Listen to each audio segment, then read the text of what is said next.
देखिए आपका चल रहा था कैथोड किरणें, क्या चल रहा था? कैथोड किरणें। इससे पहले आपको जो पढ़ाया गया था, आपको बताया गया था परमाणु के बारे में। किसके बारे में आपने जाना था? परमाणु। अगर बेटा परमाणु की बात करें, मैंने बोला तो सबसे बेसिक से आप हाई स्कूल लेवल में आपको केवल इतना बता दिया, 9th में आपको इलेक्ट्रॉन बता दिए, प्रोटॉन बता दिए, लेकिन उस दिन मैंने जो इससे पहले वाली क्लास थी मैंने बताया, उसने उसको खखोरा, ये निकाला, वो निकाला, वो एक पढ़ाने का तरीका था।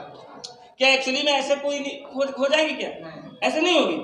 तो मैंने बोला परमाणु क्या है। सबसे पहले परमाणु है क्या? सन 1808 ईस्वी में एक वैज्ञानिक आए थे, डाल्टन। कौन आए थे? डाल्टन आए थे। उन लोगों ने इनकी परिभाषाएं दी। मतलब डाल्टन ने कहा था कि जो परमाणु है वो अत्यंत सूक्ष्म कण होता है जिससे कोई धातु का निर्माण होता है, धातुएं बनती, मतलब किसी धातु का सबसे छोटा कण ही परमाणु है।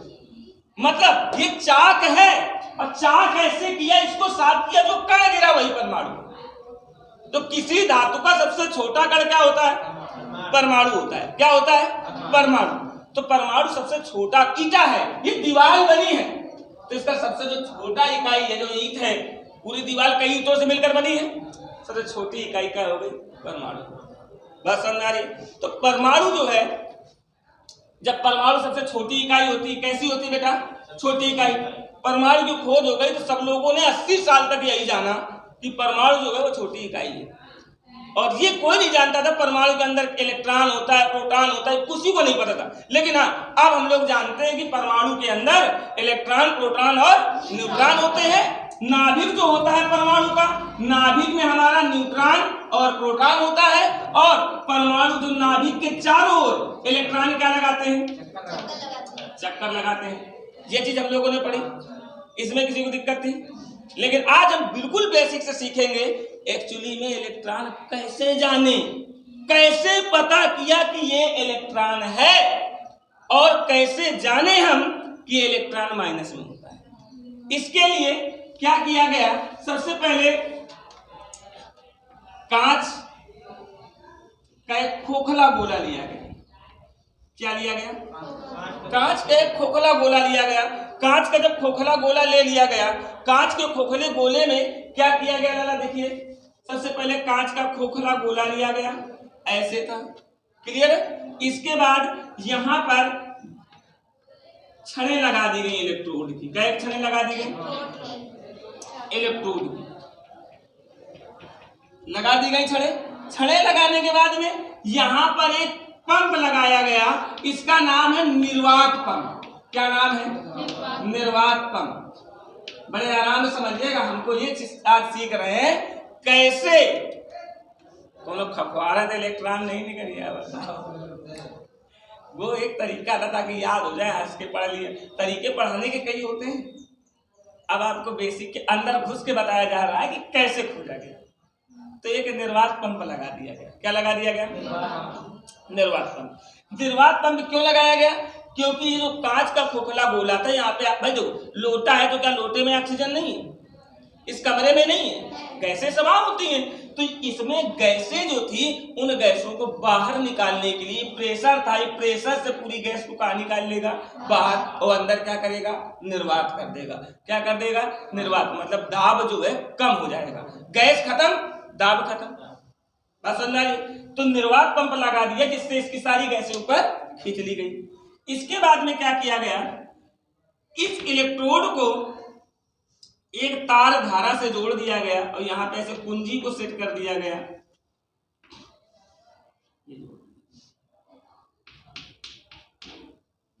मतलब उच्च ताप, उच्च धारा। कैसी? उच्च धारा। ये तार जहां से हमको करंट देना है, उच्च धारा जोड़ दिया गया। और क्या किया गया? इसके बाद में जो ये है, देखो दो लगे हैं, दो इलेक्ट्रोड की छड़ें कितनी हैं? दो हैं। तो भैया ये बताओ, एक प्लस हुई, एक माइनस। बैटरी में जब धारा दी जाती है, एक प्लस होता है, कैसा होता है? माइनस। तो हमने मान लिया ये वाला आपका माइनस है और ये वाला आपका प्लस है। माइनस वाले को हम क्या कहते हैं? कैथोड कहते हैं। क्या कहते हैं? कैथोड। और प्लस वाले को हम क्या कहते हैं? एनोड कहते हैं। ये देखो, अब इंटर फर्स्ट ईयर में आप आए, आपको इसमें सीखना ही चीजों का। अभी तक तो ये पढ़ते रहे धातु, अधातु, अम्ल, क्षार, अब ये नहीं पढ़ना है आपको, सीक्वेंस देखना है क्या कैथोड है क्या एनोड है। तो माइनस वाला क्या होता है? कैथोड। प्लस वाला क्या होता है? माइनस वाला प्लस वाला माइनस वाला प्लस वाला लगा दिया। और इसके इलेक्ट्रोड के पीछे एक बढ़िया एक धातु लगा दी गई, उस धातु का नाम है जिंक सल्फाइड। ये ऐसी धातु होती है, जिंक सल्फाइड की ऐसी धातु है, अगर जिंक सल्फाइड यो है और कौनो भी कण टकराई तो चमके लागत, यो क्या करे लागत? तो जिंक सल्फाइड का स्तर लगा दिया, लगाया क्यों भी पता चलेगा। अब मैं चलूं, ये कांच का खोखला गोला है, ये क्या है? इसके अंदर ऑक्सीजन वगैरह थी, गैसें थी, तो गैसों को निकालने के लिए हमने क्या निर्वात पंप लगाया, इससे सारी गैसें क्या कर ली? निकाल लिया। इलेक्ट्रोड लगे हुए हैं, इलेक्ट्रोड लगे हैं, और इस इलेक्ट्रोड में हमने धारा दी, यहाँ से माइनस वाली आएगी, यहाँ से प्लस वाली आएगी। जैसे ही हम कुंजी को दबाएंगे, जैसे ही कुंजी को क्या करेंगे, धारा जाना शुरू होगी, और उच्च धारा का मतलब बहुत ही तेज धारा जाएगी, सा मार के हाई वोल्टेज की धारा। तो धारा हाई वोल्टेज की निकली और जाने का लगा। जैसे ही धारा निकली तो चलना स्टार्ट, टिक टिक मार। तो धारा यहाँ से निकली तो यहाँ आई, तो यहाँ से ये दिख नहीं रही थी किरणें, यहाँ कुछ दिख नहीं रहा था, हमने तुमको बना दिया। जैसे ही उच्च धारा हमने दिया तैसे ही ससुरा ई जगह चमकैला, ई जगह काला चमकैला। अब बात समझना बहुत गौर तक की। जैसे ही हम धारा देते हैं तो ये चमक रहा है, ये क्या है? जिंक सल्फाइड है। ये जिंक सल्फाइड है, इसको बोलते हैं स्फुरदीप्त पदार्थ।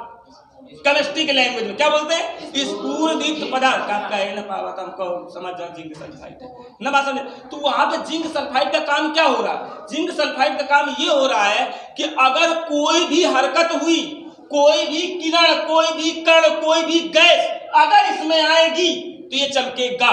ये क्या होगा? चमकेगा। तो जैसे ही धारा दिया, अब ये पूरा कांच का बना हुआ है तो अंदर का सब कुछ दिखता है, तो जैसे ही धारा दिया तो यहाँ कोई हरकत नहीं दिखी, लेकिन यहाँ हमको हरकत दिखी। ये जो हमारा जिंक सल्फाइड का स्तर है चमकने लगा। तो दिमाग लगाओ, हम लोगों ने, अन्य वैज्ञानिकों ने दिमाग लगाया कि ससुर जब धारा दे तब ही कह चमका। इसका मतलब ये हुआ कि धारा देने पर यहाँ से कुछ किरणें निकलती हैं और इधर की ओर जाती हैं। भाई जब धारा हम देते हैं तभी चमकता, वैसे भी चमके ना। तो यहाँ से निष्कर्ष निकाला गया कि जब धारा देते हैं तो कैथोड से किरणें निकलती हैं और निकलने के बाद वो एनोड की ओर जाती हैं, और जब एनोड की ओर जाती हैं तो जब किरणों का संपर्क जिंक सल्फाइड से होता है तो जिंक सल्फाइड चमकता है। पहली बात। दूसरी बात ये हुआ कि ये सबको पहले से पता था कि जो इलेक्ट्रोड होते हैं, एक माइनस होता है, एक प्लस होता है। अब चूंकि यहाँ माइनस वाले में ज्यादा वोल्टेज यहीं से निकलता है, वोल्टेज यहाँ से निकला, जब यहाँ से वोल्टेज निकला तो कहाँ की ओर जा रहा है? प्लस की ओर। अगर यहाँ भी माइनस होता, यहाँ भी माइनस होता तो क्या किरणें जाती? फिर अगर दोनों जगह माइनस होता तो किरणें ही नहीं जा पाती। तो माइनस वाला किसकी ओर जा रहा? प्लस की।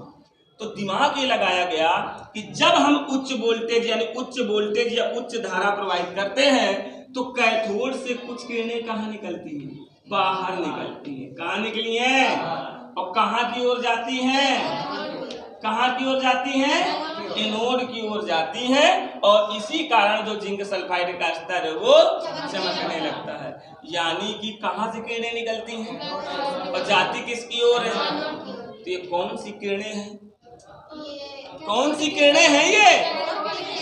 अब पहले तो नाम पता ही नहीं था किसी को, तो सोचे यार किरणें इनसे निकलती हैं कैथोड से एनोड की ओर जाती हैं, किरणें कैथोड से निकलती हैं एनोड की ओर जाती हैं। सबने सोचा क्या करो जाए, तो वैज्ञानिकों ने सोचा चूंकि ये किरणें कैथोड से निकलती हैं इसलिए इन किरणों का नाम कैथोड किरणें रख दिया गया। क्या रख दिया गया? कैथोड किरणें। और चूंकि ये माइनस वाले से निकलती है, इसलिए इनको ऋण किरणें भी कहते हैं। इनको कैथोड किरणें या ऋण किरणें, कौन सी किरणें? ऋण किरणें भी क्या करते हैं? कहते हैं। क्या करते हैं? इनको कैथोड किरणें या ऋण किरणें भी कहते हैं। किसी को दिक्कत हो, समस्या हो, प्रॉब्लम है किसी को, तो मैंने बोला कैथोड किरणें क्या है? कैथोड किरणें, तो कैथोड किरणें यही किरणों को हमने कैथोड का कैसे हमने निकाला कि ये कैथोड के, मैंने कहा एक कांच का गोला लिया, एक क्या लिया? कांच का खोखला गोला लिया, उसके अंदर हमने निर्वात पंप लगाकर जो हमारा वायु है उसको क्या कर दिया? कम कर दिया, यानी अंदर के दाब को कम कर दिया। इसके बाद में इलेक्ट्रोड लगे थे, इलेक्ट्रोड की सहायता से हमने तेज धारा प्रवाहित करी, तो कैथोड से कुछ किरणें निकलती हैं। कैसे पता चलता है किरणें निकलती? किरणें दिखाती थोड़ी ना है, दिखती हैं क्या? नहीं दिखती हैं, लेकिन जैसे ही धारा देते हैं तो यहाँ चमकता है, तो इससे हम लोग निष्कर्ष निकालते हैं कि यहाँ से किरणें निकलकर यहाँ की ओर जाती हैं। तो हमने कहा कि जैसे ही हम उच्च धारा देते हैं तो कैथोड से कुछ किरणें निकलती हैं और एनोड की तरफ जाती है, और इन किरणों को हम कैथोड किरणों के नाम से जानते हैं। बात समझ में आ रही है? बात समझ में आ रही है? फटते रब कापी निकाल लो, कैथोड किरणों में लिखने लगा।